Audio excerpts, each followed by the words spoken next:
Alright everybody, welcome back to the Video Game Loser Show. Are you alright? You almost choked on that milk. I wasn't expecting you to speak. What did you think I was going to do? Sit in silence and just stare at the camera? Oh, well, that's not what happened. Before we get started on today's video though, I think we should talk about the big news. The big news that's been rocking the gaming world. Mixer is shutting down. Yeah! I don't know if you've heard or not, but Microsoft has decided to pull the plug on Mixer. And there are several reasons for this. One is because no one uses Mixer. No. They paid all that money for Ninja to hop over. I guess there were a couple other people. Yeah. And it just didn't pick up traction. Like, it was a 0.03% growth on Mixer, which is like nothing. And that's just people creating accounts. You can still watch Mixer without an account, and it doesn't count towards their stats or anything. So that was a problem. And then Twitch, though, Twitch had huge growth. Twitch has become the streaming platform. Like, it's outdoing YouTube, it's outdoing Facebook, it's outdoing everything. Twitch, like, there are TV networks that are starting to stream through Twitch. Twitch is just becoming a streaming platform. Microsoft bought Mixer and incorporated it because they wanted to show off their, I think it's called xCloud platform, their ability to stream data through the cloud. And so the whole point of Mixer was to show how their streaming stuff worked, and it didn't matter because nobody used it. So their growth was really small. YouTube gaming is not very huge for game streaming. There's a lot of other stuff that gets streamed through YouTube, but it's still not as high as Twitch. Twitch is massive. There was another one. There's Facebook. So anyway, everybody who had an account on Mixer is being migrated to a Facebook gaming account. If you already have a Facebook account, it'll merge with that.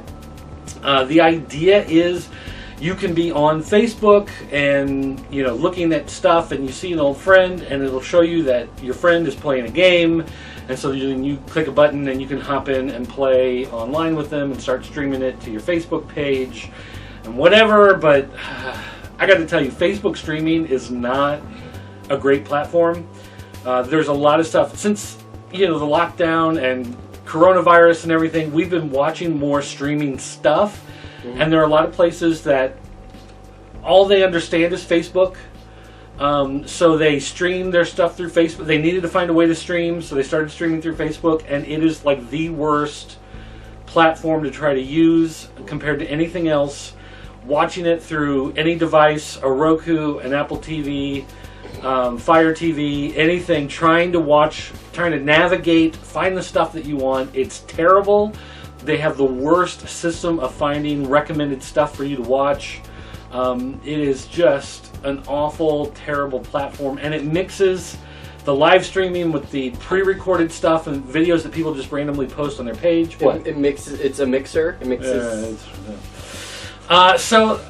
This is a lot of people are really upset because they had set up as partners with Microsoft through Mixer for advertising, the same way people do through Twitch and through YouTube. Yeah. And now it looks like one of the things that Microsoft was doing was taking half the money. So Microsoft got half and you got half from these ad deals and whatever. Well, now Microsoft is just pulling the plug, and people are like, well, then why were you taking half my money the whole time? Because now you've given me nothing in return. And it looks like Facebook does not have that same deal when it comes to the ads. So a lot of these people who are being migrated over to Facebook, it's like, okay, well, now you're going to be on Facebook, but they're not going to have the ad revenue that they were looking at through Mixer. So what's Ninja going to do? Is he going back to Twitch?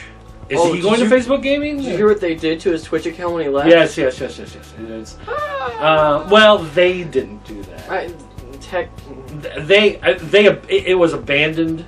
Yeah. And so someone else grabbed it and took over. Yeah, but but then Facebook or Twitch did fix that, though. Yeah. I mean, they did fix that. But since Amazon took over Twitch, though, And they combined it with your Prime account, your Amazon Prime, so you got Twitch Prime. It incentivized a lot of users to log in with their account and to at least check in on the service. Like, I don't ever watch Twitch, really, except for two things. One, because now that you started to try to do stuff once every 4 weeks, and so I got to keep an eye on what you're doing. And then two, the developers of my favorite video game, the Fun Pimps, who make 7 Days to Die, they will occasionally hop on there. They're working on a new revision of the game. They're coming out with Alpha 19. So they've been doing a lot of stuff showing off the new assets and stuff. They use Twitch to hop on and show that stuff off. So, I mean, I have a Twitch account. We've occasionally broadcasted on Twitch every now and again just because it's easy to do. It's actually easier on your Xbox One to log in and start streaming on Twitch than it is to log in and start streaming on Mixer. And that's a problem for Microsoft, who owns Mixer and built the Xbox One. And what I find funny is that it used to work amazingly with Snap. If you remember, you could bring in the little sidebar, and that worked so well. You could see chat and control everything just on a little sidebar, and then they removed it, and it just... Why? Yeah, once they removed that Snap feature from the Xbox One, it lost a lot of the functionality that we actually bought it for in the first place. Yeah. So I wish someone would sue them the way they sued PlayStation for removing the Linux abilities of the PlayStation 3, but whatever. All right, so that's the big news. We'll have a couple other things to talk about at the end of the show. We'll save that for the end. But Mixer shutting down is a big deal. Yeah. Even though it wasn't a huge platform, Microsoft giving up on it, giving in all the money that they flushed down the toilet on it, all the stuff with Ninja and all of that stuff, that was a big deal. So it'll be interesting to see how all of this shakes out going forward. Okay, but today we are here to talk about the Evercade, and we have the Evercade Premium Pack here. There are two starter packs here. The first one is the just regular starter pack that comes with the Atari cartridge collection. And then the premium pack that includes the Atari collection, the Interplay Volume 1, and Data East Volume 1. So we've got the one with the 3 instead of the 1. And we're going to talk about this. This is a very unusual system in a lot of ways. This is more than just like, hey, look, it's a thing that plays games. It's like At Games. It's like those things that you buy at Family Dollar that plays video games. If you go back and watch the first episode of this 2020 season of Video Game Losers, I talked about the Atari handheld system. This is more... I was not in that one. It was before the show got good. Oh, okay. All right, then. But this is a little more... than that device in a lot of ways, in the way that they're handling, the way they're doing things, and in a lot of ways it's also a lot less. So this is an interesting product that I really have a hard time. The idea is, whenever we talk about something like this, you always want to come up with, like, should you get it? Like, is it worth buying? Is it something you want? Is it something you don't want? I'm having a hard time figuring out what to say about this because I don't know exactly who this is for. And that's kind of an issue, and we'll get into that a little bit more as we break it down. But I think it's for me. The main box here, so we've got a bunch of the game boxes on the front, the game art and the logos of the different companies that we have games from, the Evercade system. Like on the top, it shows you the game cases they come in. We get more of that on the back, and then on the back it also advertises that there are other cartridges available, and we'll get into that in a little bit. And then at the bottom, we have this nice little infographic that shows you the different games that come in each of the collections. But this is just a little sleeve there. And then on here it says, ready to play again. And then we've got the Evercade logo, and we've got some looks of the machines. And it has a little thing here for color, and denotes that this is the white one, but this is the only one I've seen. So maybe they have ideas for other colors in the future. This is also a device, I'll quickly point out, from the UK. So this is a UK company, but they are officially selling it in the US through Amazon. And so you can get a hold of it through Amazon, and I think GameStop is going to try to get these, but I don't think they're officially a partner, or at least not officially yet. I don't know. There was something weird about the deal going on with GameStop. But anyway. GameStop is weird. So anyway, we've got this box, and it's got this little lift-up flap, like loot crate type thing, and then, woo, inside is our system. I would like to say already, the packaging both looks and feels very nice.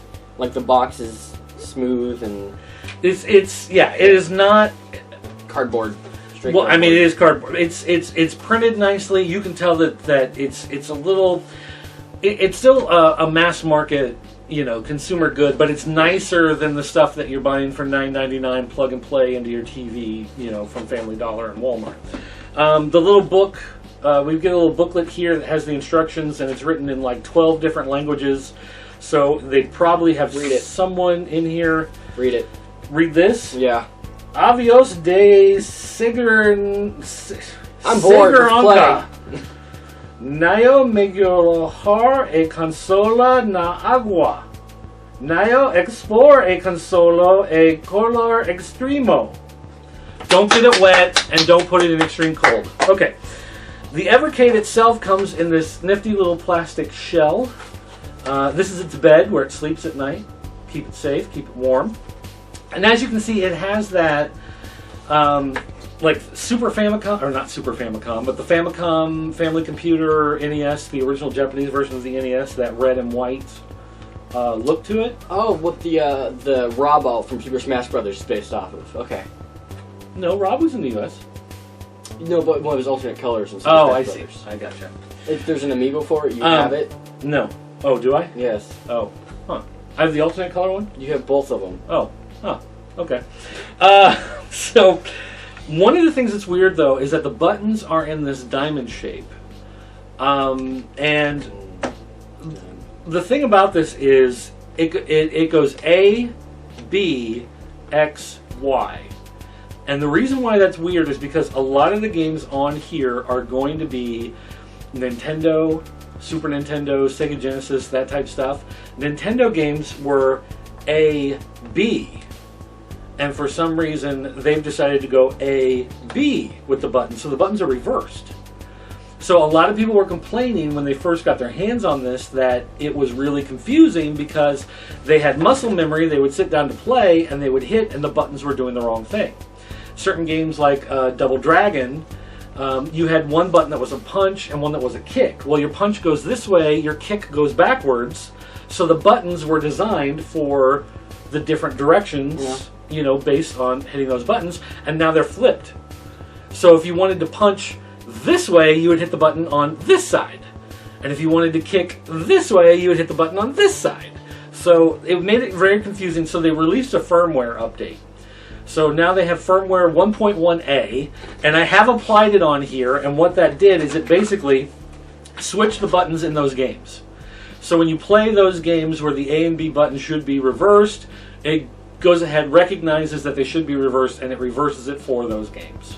So that at least shows that for a device that just came out within the last week or so, they actually are listening to people and taking to heart what people are saying and going ahead and making those changes. Now, one thing with me is that I don't play many retro games. I'm not a retro gamer. I definitely prefer the more modern stuff. So I don't have that muscle memory to do that stuff. As long as the button does the thing it says it should, that's all I need. Because, it never told me that A did kick, or whatever. That's just what I assume. Well, okay, we'll get to that in a minute, because there's a little bit more to it than that. Oh. When you first get it, there's no cartridge in it, it just comes like this. The cartridges themselves are tiny. They're almost the size of like a Game Gear cartridge. They're a little bit smaller than a Game Gear. Remind me of the combination between the DS cartridges and then the Game Boy ones that were whole square. Well, yeah, the Game Boy Advance. Yeah, that one. Well, yeah, Game Boy and Game Boy Advance. Yeah, they fit within that range. They do have this sticker on the front with a label that shows who it is, and all of the game releases so far seem to be based on the company, whoever developed the games. And the one nice thing is that they are platform agnostic, which means you get a pack that say Atari, it may have Atari 2600, Atari 7800. You get the Interplay. It will have Nintendo, Super Nintendo, Sega Genesis games. So it'll have a bunch of different games from different systems. You're not necessarily picking up one and getting just Nintendo games. You're not picking one up and getting just Sega Genesis games. So that is kind of nifty. Another thing with the cartridge is that these cartridges, the emulator that runs the games is actually on the cartridge. It's an emulator? This is fake. I can't play it. Of course it's an emulator. I can't play it. It's fake. So the nice thing is that because the emulator's in the cartridge, as they work on the technology, as it develops, as they figure out better tricks and better ways to make the things run more like the original hardware, you might get a version 2 of this cartridge with an updated emulator on it. And so then that will allow you to have a better experience as time goes on. And the one thing that's kind of quirky with this system, though, is that with it being brand new out of the system, one of the issues is that when you put the cartridge in, it is really tough to get in there. Like, it is really a tight fit. Go ahead and take that cartridge out. Hold it up so people can see. Take the cartridge out. Yeah, I am. Get it out. Yeah. Pull it out. Oh yeah, look, that wasn't too hard. There you go. Yeah. A lot harder than it should be. So what they say is over time it should, sort of wear itself out a little bit. They made it to be super snug right at the beginning. So over time, as you're pulling this out over the course of many years, it's not going to get loose to the point where it's just falling out. It's supposed to be tight and snug to give it a good grip to hold on to. So that's interesting. The games, now this is what sets this system apart from other systems, is these game cartridges. So for instance, this one, the Atari, we've got Data East, and we've got Interplay. Now these cartridges are what makes this system different. This is what sets it apart. So for instance, when you put the cartridge in here, this is emulating the idea of the original cartridges back in the days of the Sega Genesis, the Master System, back in the days when you had these boxes of games sitting on your shelf. And so they want you to collect these cartridge systems and have these on your shelf, to show off, like, hey, look, I've collected these. You open it up, you've got the cartridge locked nicely in there, and you get this full color booklet.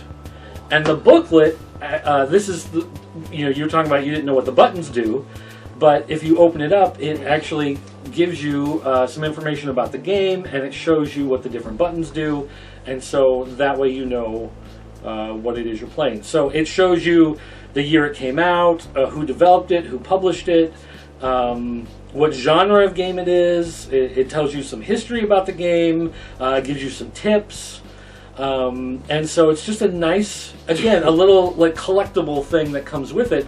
Games nowadays don't come with this stuff anymore. You're lucky to get a little paper thing that says, "Go to our website for more information."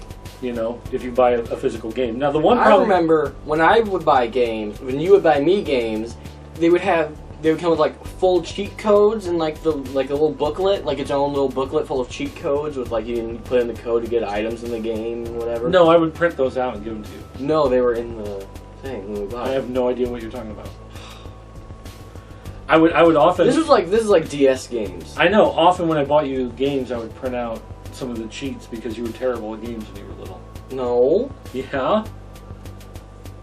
No. So anyway, now one thing is this was fresh out of the package, hadn't been touched, and the back of this was already kind of janked up.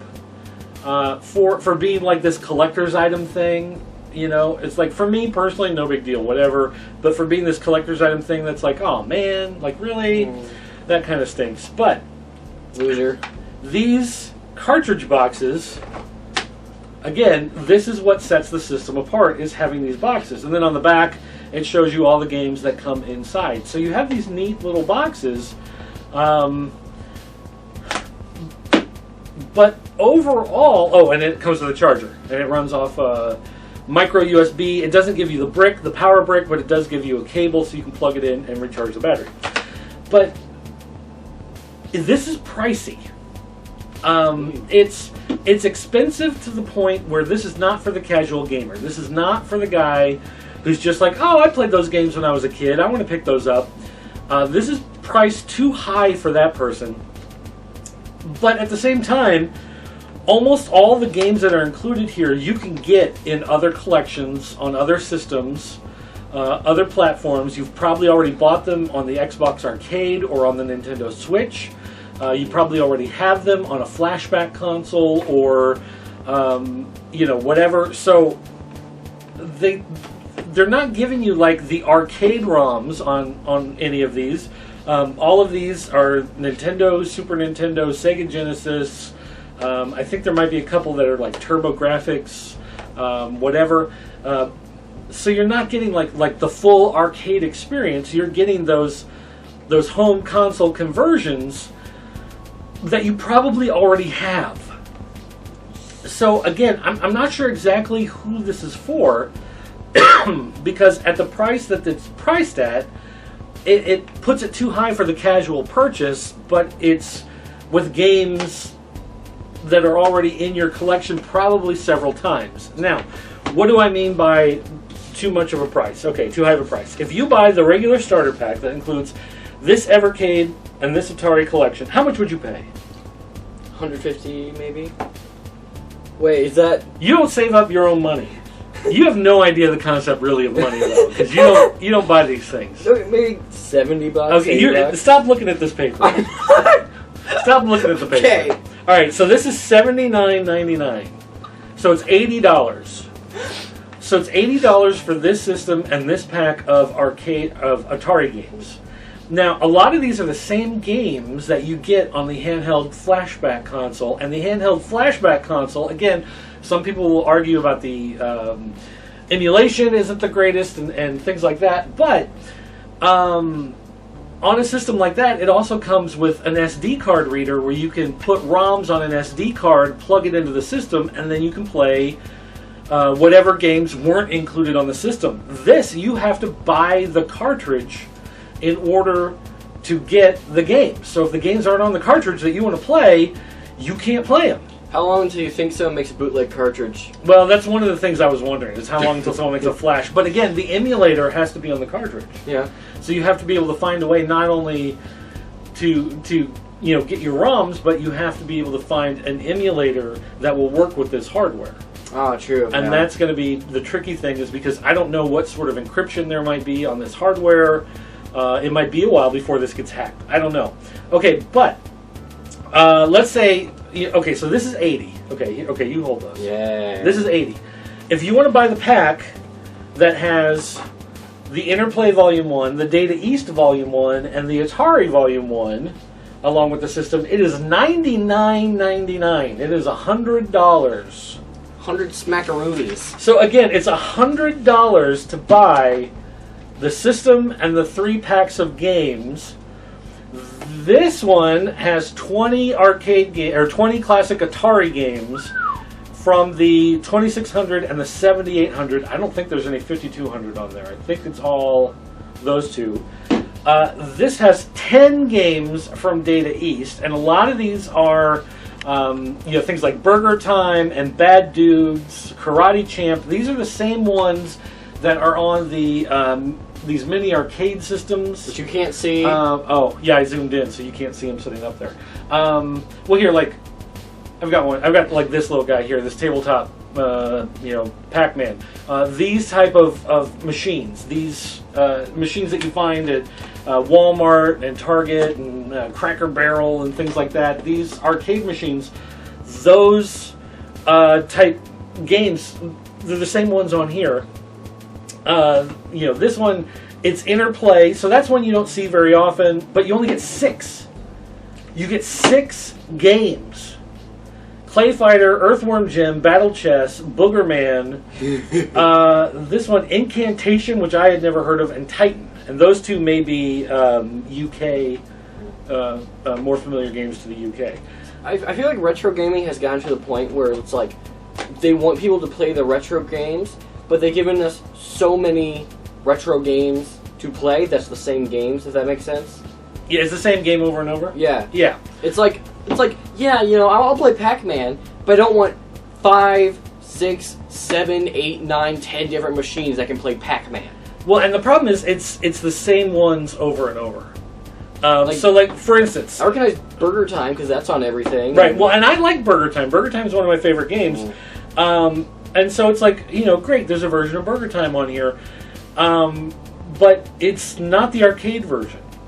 It's a home console port of Burger Time. I think it's the NES version of Burger Time, actually.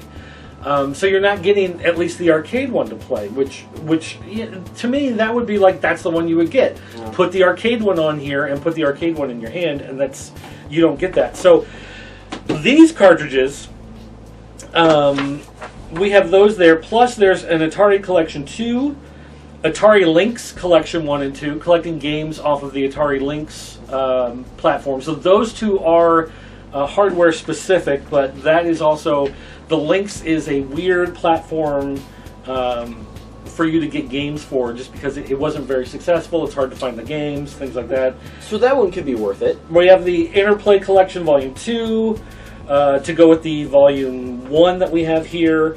We have the Mega Cat Studios Collection, which is probably more familiar to UK viewers. Namco, they have their Namco Museum Collection 1 and 2, but again, most of those are NES versions of the games. Pico Interactive, Technos Collection, and then there's two weird ones here at the end. Xenocrisis and Tanglewood, which is one cartridge that has two games, and these are two new games that have been created just in the last few years for, I believe, the Sega Genesis. These are massive, massive games that would take up almost all of the flash cart to play on a Sega Genesis, so they've collected those two together on a cartridge that you can play on here. They're still making games for the... They're homebrew. Okay. And I think some of them, they start as homebrew, and I think a couple of them actually got the rights to do licensing, so they actually could put it on a cartridge and put it out there. And then the second one is the Oliver Twins Collection, which is another group of people who are making new... are they NES? I think they're NES games. So with all of those cartridges together, here's the other issue. You buy one of these cartridges, how much do you think one of these cartridges costs? $10. $20! It's $20 for one of these cartridges. So granted, if you buy this premium pack, you're jumping from 80 to 100. You're only paying an extra $20, and you're technically getting $40 worth of cartridges. So you're saving $20 by buying the premium pack. So that's buy. That's cool on that part. But if you want to play, like, say, the Namco Collection, where you can once again play games like Galaga and Pac-Man and Dig Dug. And these games that have been released over and over and over and over again, you're going to pay $20 again for the cartridge, because it comes in the collectible box, and it comes with a little booklet that allows you to have this nice little collectible thing that you can put on your shelf that says, hey, look, I'm collecting these games. Honestly, how many times are they going to re-release Pac-Man and Galaga? Like, those are like the two I see on everything. The other thing is, on the spines of these boxes, they put numbers. So we see here we've got 1, 3, and 4. So when you put these on your shelf, you can see which ones you have, and you can find the ones that you're missing. So by quick glance here, Atari... Yeah, I don't know what... I guess maybe Atari Collection 2 is number 2. But Studios number 1. Maybe Mega Cat Studios. I don't know. Who knows? Who cares? But between all the cartridges that they've released, they actually have released 160 games. So if you bought all of these cartridges, so let's say you bought the premium pack. So you got three of the cartridges, okay? So you're going to pay another 20, 40, 60, 80, 100, 120, 140, 160, 180, 200, 220. You're going to pay another $220 to get the rest of these cartridges. Although I think the Xenocrisis and Tanglewood, because it only has 2 games on it, it's only $17.95. So you're saving $2. What a deal!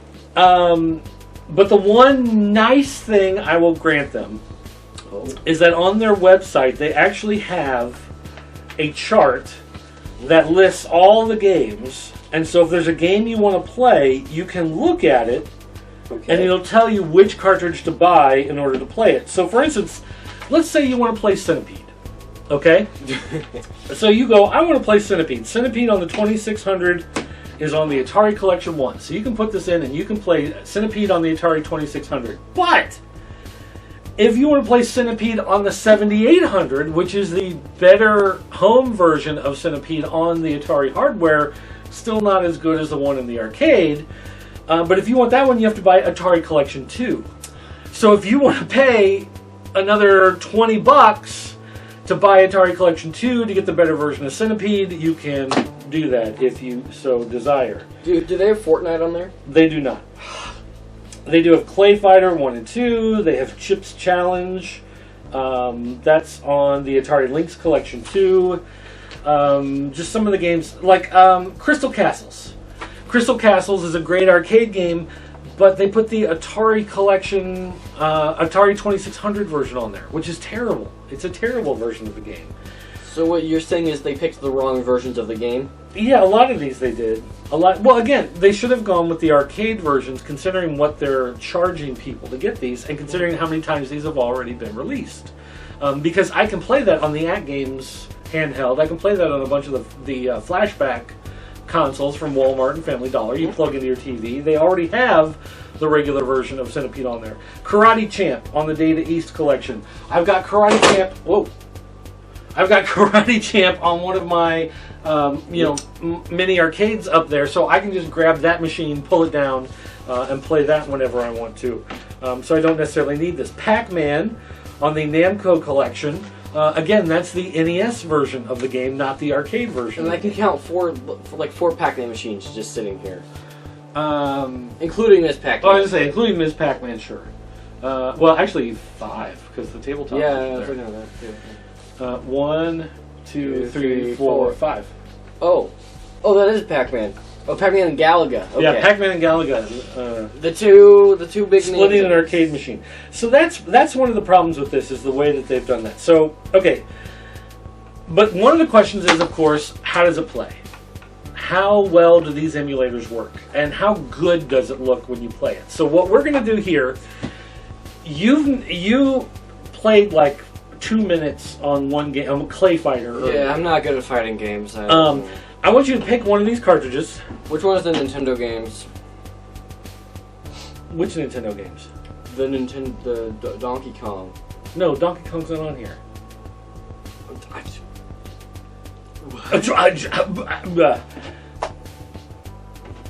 Which name is cool and stands out to me? Alien Brigade, that sounds cool. No, you would hate that game. Okay. Okay. You probably don't want to play any of the ones on this. On the Atari 2600 and 7800, you probably hate all of these games, because these are the games from when I was a kid. Oh, yeah. So the giant blocky pixels and everything. Okay. Try the Data East. Put the Data East one in. So what we're going to do is, we've got a game capture set up over here with the TV. We're going to hook this up. No, flip it the other way. And then we're going to record this, and I'm going to sync it, on the screen here somewhere. Yeah, that does actually go in kind of tough. Okay, so there's a cable right next to you. This one? Uh-huh. Okay. You're going to plug that in. I'm going to start this recording. Shoot the thing up at the top? Uh-huh. All right. And flip the power switch at the top, and it's going to show up on that TV. Are you sure? Yep. Okay. Oh.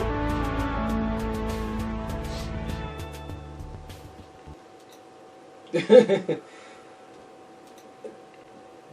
doesn't matter. Just go. Just look through the games. So now you can flip through those games, find something that you want to play, that you're willing to play. Just play something. Sure. Magical Drop. Yeah. Sure. Yeah. The most hardcore game of all time. Mm-hmm. Now, I think it looks good. Honestly, I think it looks sharp. The picture's clear. The colors are bright. The screen actually looks really nice on this thing. Much better than on the, At Games handheld machines. It's a screen, I believe they said it's the same type of screen in a Vita, PS Vita. And when it puts it on outputs to TV, it actually upscales it to 720. Which character do I pick? I don't care. Just pick some. Alright. Who's the high stars? That guy. So, you do have the ability to play it in 4:3 like the original TV, or you can expand it to be full screen either on the handheld, which does come in a 16:9. Actually, I don't think it's actually 16:9. Maybe I think it's the. It's the one that's thicker. I can't think of the numbers right now. 10 by 8. I don't know. Anyway, so you can stretch it, but when you stretch it, of course, all it does is elongate the pixels, and it looks terrible. But at least it fills up your screen. So if that's really what you want, you can go ahead and do that. But I would not recommend it. But I think that it's not pixel perfect. Because the emulation of it, I forget what it's called. It uses some mathematical formula for making the pixels, and it doesn't do everything exact because it breaks down into decimals and then it rounds and whatever. And so some pixels will be a little bit bigger than the other pixels. Some will be more rectangles, while others are more square. But whatever. I think it still looks sharp. It looks good. I'd say those are pretty good looking 2D graphics. On the TV, it actually looks fairly nice. I won. Oh, that's not the top of his head. That's a hat. No, that's not his head. Is it? A headband with spikes. It looks like he's wearing He's got scars. It looks like bread, honestly. No, those are scars on the top of his bald head. Yeah, it looks like a loaf of bread. It goes out too far. Bad art. Now the problem is, of course, on something like this, I'm not 100% familiar with some of these old games in order to be like, oh, that's the perfect look of that game in order to, pull that off or whatever. So, I say it looks nice, but how nice it looks compared to on original hardware, I'm not 100% sure. But if I'm not comparing it to, especially, for instance, in this game that I'm not very familiar with, I like this game.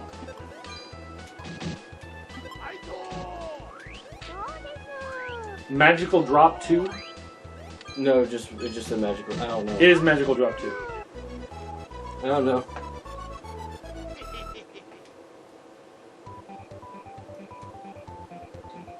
So you do have the ability, there are a wide range of games, and some of these games are really fun, so I don't want to take away too much. I just think it's overpriced. I think the price is too high. I think these cartridges cost too much for what they have on them.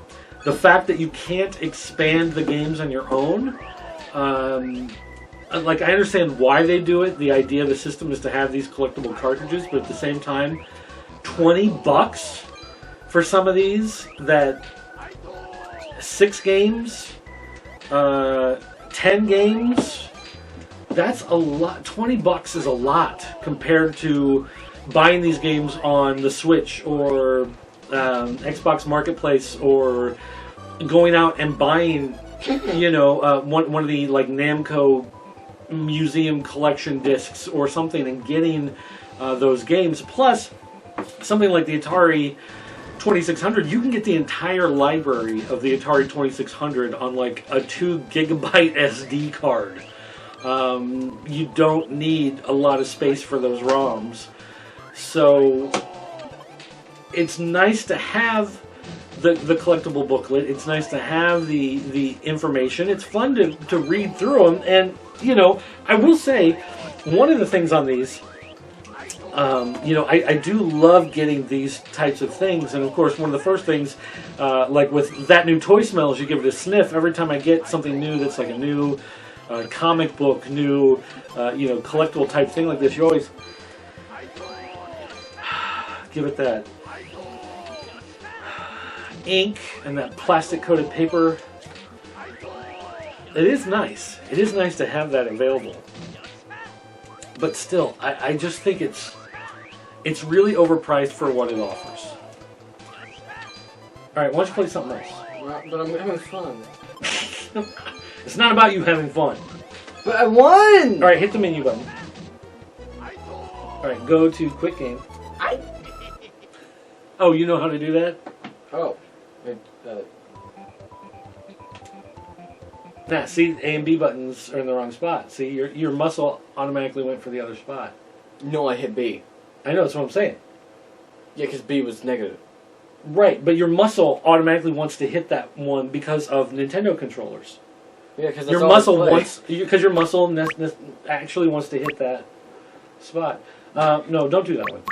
Pick, just like a fighting, just shoot stuff. Okay, guns.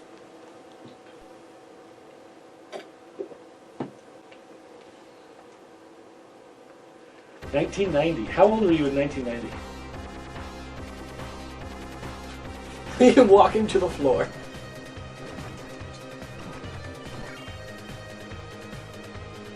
Oh, how old was I in 1990? Yes, how old were you in 1990? Like negative something. Oh, catch up to your Jeep, hurry up! Negative 15. She's gonna run you over.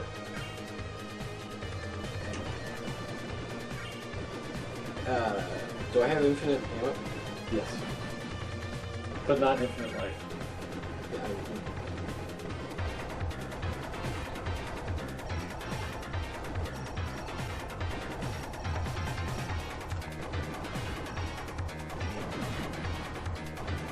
Yeah, okay, I'm not used to that in game.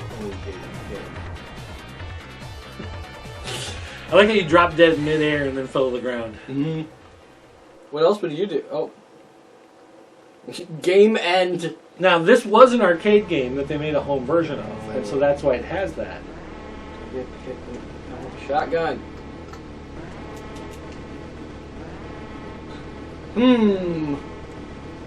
So do I not get... Oh, because you have to save up those red key things. Because you died, you dropped yours. Pro strats.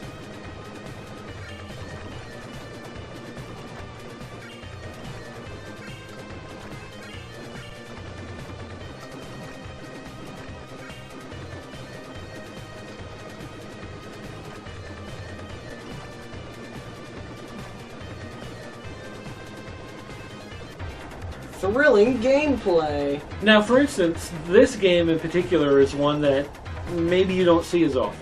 So, yeah, okay, you might be a big fan of this game and you're excited to see this one and you think, okay, well, this is the type of thing you look for. Some more of these obscure games. But on the rest of the cartridge, you get Bad Dudes, but it's the NES version. It's the same one that's in the mini arcade, micro arcade. Burger Time, again, the NES version. You got Midnight Resistance. You got Side Pocket, which I believe is also an NES version. You have Karate Champ, which is NES. What is this one? Joe and Mac 2, which may also be NES, actually. Oh, I like that. Fighter's History might be a Genesis. Or Super Nintendo. That might be Super Nintendo, because I think that might be a... Is that using... Hey, the game you're playing now, Philip. Yeah. Is that using more than 2 buttons? Yes. It is? Yeah. Okay, so this is a Super Nintendo or Genesis version of the game, not NES. Why can't I shoot him? Well, you can. He just takes more shots. Dodges bullets.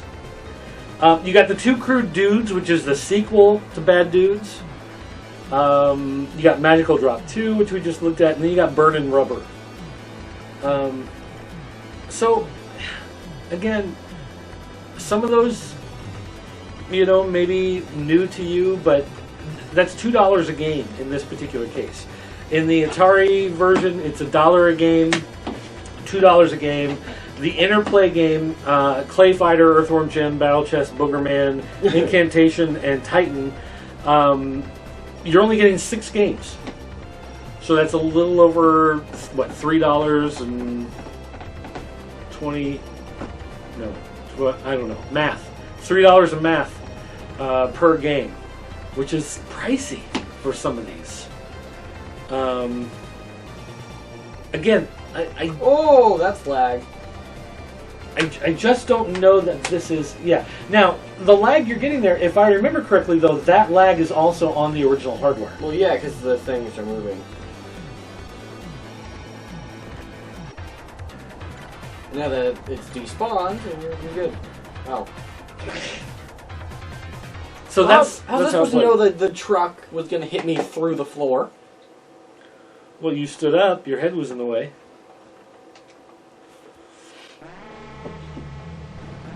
Alright, so anyway. I'll play a different game now.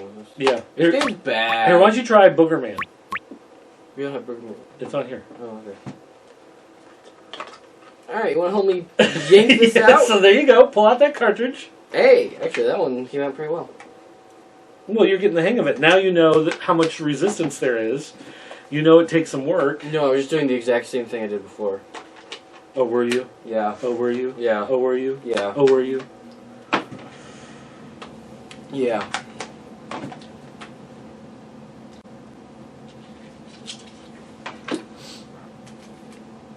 But you will normally play it on this little screen, but because you have to record footage, it just appears on the TV. Now, some of the unusual games you find on here, like Ninja Golf. Ninja from Fortnite? No. Oh. Ninja from Mixer? No. But everything else, I guess Alien Brigade, because that's a 7800 game. Like adventure. But so many of these, Missile Command. How many times can you play Missile Command? I mean, I guess some people really like Missile Command and they can play it a lot. But Tempest, this version of Tempest is the Atari 2600 one. I like Tempest. I like Tempest a lot. But even I have problems sometimes with the Atari 2600 one because it is so blocky. It is so hard to try to play that. You do get Adventure, which is one of my favorite games of all time. My #1 game on the Atari 2600, so I guess that's cool.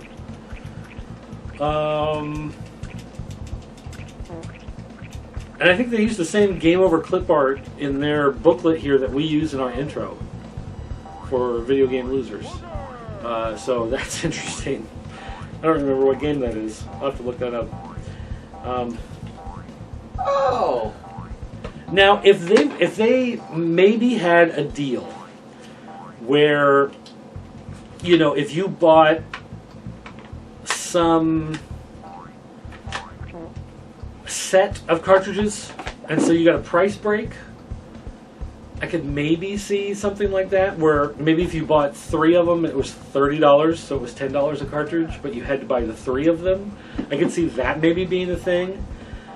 But I just can't see myself paying $20 for a cartridge that's going to come with like 12 games on it. Especially of these old games that we've seen over and over. Now, something like the Atari Lynx, that was a difficult system to find. So that one, again, that might be something a little more palatable to buy. Techno's collection has certain games like Super Spike Volleyball, the Double Dragon, Super Dodgeball, and actually I guess it's Super Double Dragon, not regular Double Dragon, so... What's the difference? Super Nintendo. So they have both. It has Double Dragon and Super Double Dragon. So you can play both of those, and that's on both on Technos Collection 1. Okay, those are both on Technos Collection 1. Good, so you don't have to buy two different ones. Mega Cat Studios is one. Again, I'm not really familiar with them. Namco Collection 2, I guess. One thing on that one, Namco Collection 2 does have Splatterhouse 2 and Splatterhouse 3. You don't get the first one, but you get 2 and 3 on Namco Collection 2. So those are cool, and I do like those games. But is there enough on there to make it worth $20? I mean, that's paying $20 is that takes it out of the realm of just like, it's money in my pocket, throw it away, let's buy this thing. You know what I mean? That puts it up into the realm where it's fighting with too many other things going on at the same time, especially with kids, family, other stuff that you want to spend money on. That's a lot. I think that's a lot to ask. So I don't know. If you're a serious collector and you really want to collect these things, you really want to have these boxes that you can show off and show everybody, look what I have, then that's great. This is going to be the thing for you. But I think for me personally, I look at this and I just can't justify the price tag that they put a premium price on this. I feel for a product which is it's okay, but it's not really a premium experience. The device itself is fine, but it's not a premium device. It doesn't do anything special. There's nothing really extra added to it. It doesn't have any options for like Wi-Fi for streaming your video, maybe, or some sort of community of posting high scores, something like that. I could see, if it was doing those type of premium things, paying $100 for something like that. But we live in a world where you can go on Wish.com and you can pay $35 and get 4,000 games on a device that looks like a Game Boy, and it'll also output to your TV. It may not look as nice as this. It may not do the save states that this does. But, I mean, is that really worth another $50 to $70? I don't know that it really is. So, I don't know. It's like I said, it's really a tough call to say whether or not to recommend something like this.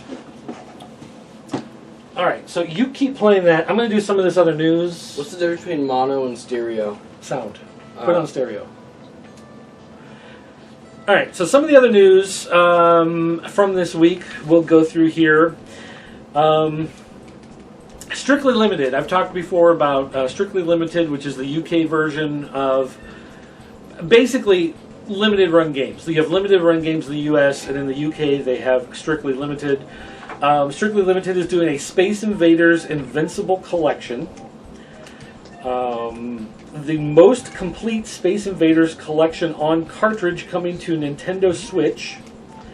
Available exclusively on Strictly Limited for... first of all, on June 28th is when it goes on sale. Let's see, it includes Space Invaders DX, Space Cyclone, Lunar Rescue,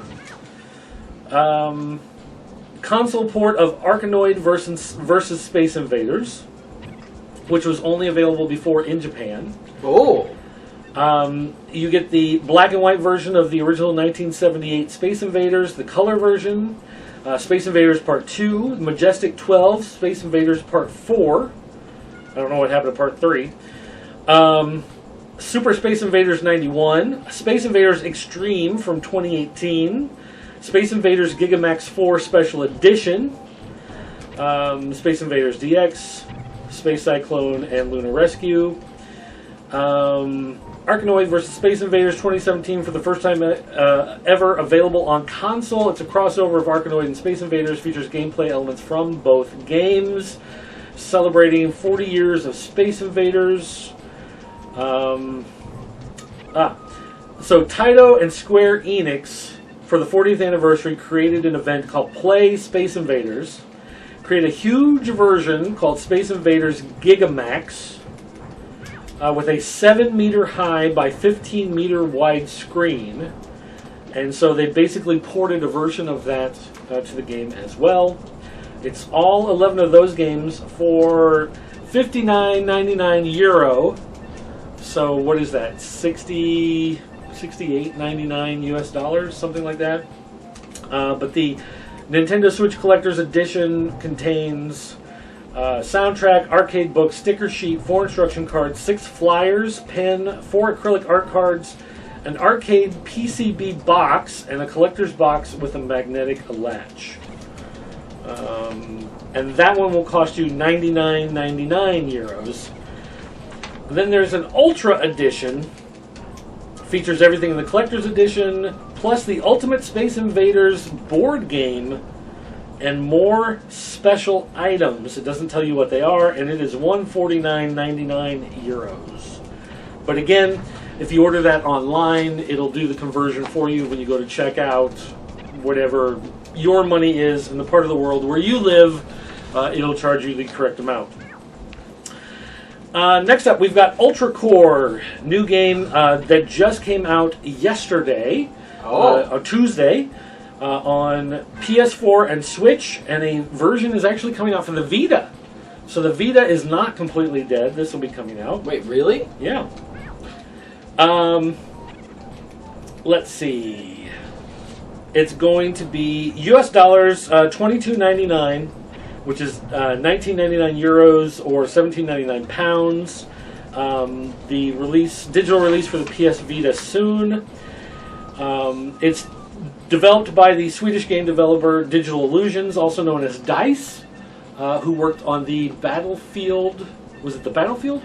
Yeah, Battlefield conversions on PlayStation 2, and I believe they did some of the background networking work that was used in the SOCOM games, maybe.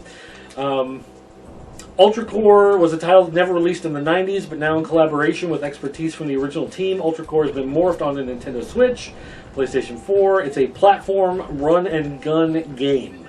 Fast gameplay, loads of challenges, explosive action, mean traps. It's a Euro-style Metroidvania platformer with extensive levels and heavily armed bosses. Lovers of classic 2D action games will enjoy the side-scrolling levels and intense shoot-'em-up action. And there you go. So it's like Cuphead. And then at Limited Run Games, coming out this week will be Samurai Showdown Neo Geo Collection. 6 Neo Geo titles as well as 1 mysterious unreleased game. This is actually out now. This is not Friday. This is out now. You can get it for the PS4 or the Switch. You can get it. It comes in the your standard cartridge boxes, but then those come in big box format. Available this Friday though is the Jay and Silent Bob Mall Brawl, retro 8-bit side-scrolling brawler with, of course, Jay and Silent Bob from Clerks and Mallrats and Chasing Amy and Jay and Silent Bob Strike Back and whatever. Let's see.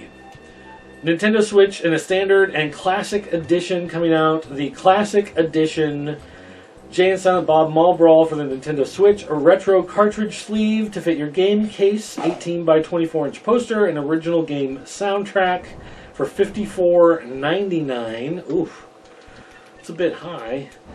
And then there's the Metal Slug 20, or Metal Slug XX, as some people I've heard call it. The most recent installment of that game will be coming out this Friday for the PS4 in 2 batches, 10 a.m. and 6 p.m. So if you're not available for one release, you can try to grab it on the other. They do tend to sell out pretty quickly. But this one, the price is just listed as XX99. So I guess they didn't have the price quite figured out yet when they put this graphic together and emailed it to us. But Metal Slug 20 for the PS4, reversible 18 by 24 inch poster, Metal Slug PVC keychain, 7 3.5 inch Metal Slug 20 character acrylic standees. That's kind of cool. That's something you don't see every day. So that's pretty nifty. And then they've got pre-orders going on now for Blaster Master Zero, which you can get on PS4 and Switch. Blaster Master Zero 2 as well. Let's see. Blaster Master Classic Edition. We have the Outer Wilds Explorers Edition and Outer Wilds Regular Edition. Wizard of Legend for PS4 and Switch. And Super Epic. It's epic. Is it super?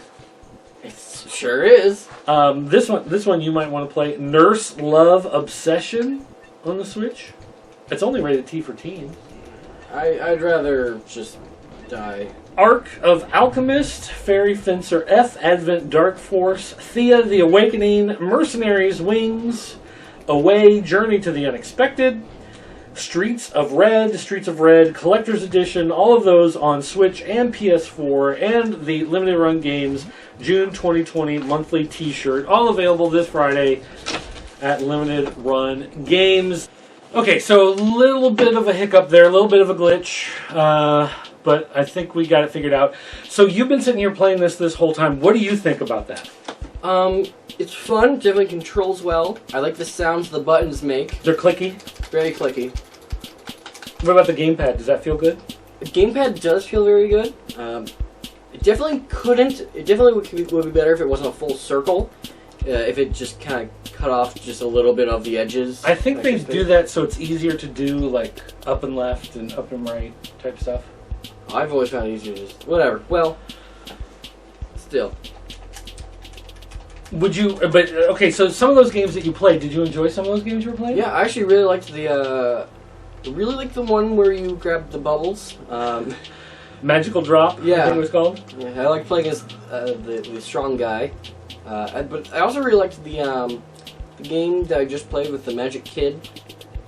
So you would play some of these games? Oh yeah. Okay.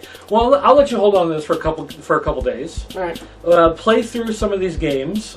Just take this whole box upstairs to your room. All right. And then you play this, and then next week we'll get an update from you after a week and see how you feel about some of the games and see how well it holds up and whether or not you've broken it with your massive monster strength, Samson.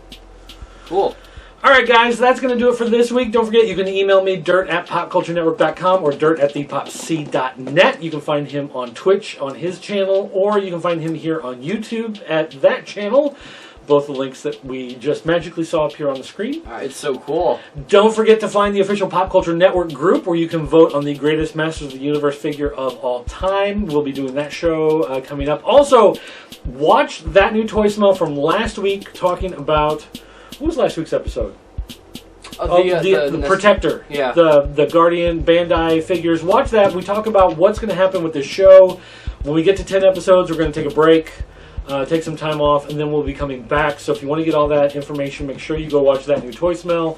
Our sister show, also here on the Pop Culture Network.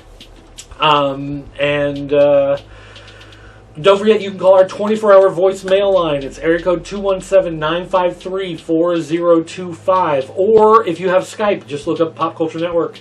You can find us on there. Leave a voicemail message. If it is clean and concise and makes sense and is not just you singing us songs, then you may hear us play it on the show and respond to it. Yes, we have gotten that. Someone was nice enough to serenade us in a voicemail. So, anyway, guys, that's going to do it for me. Thanks for watching. We'll see you next time.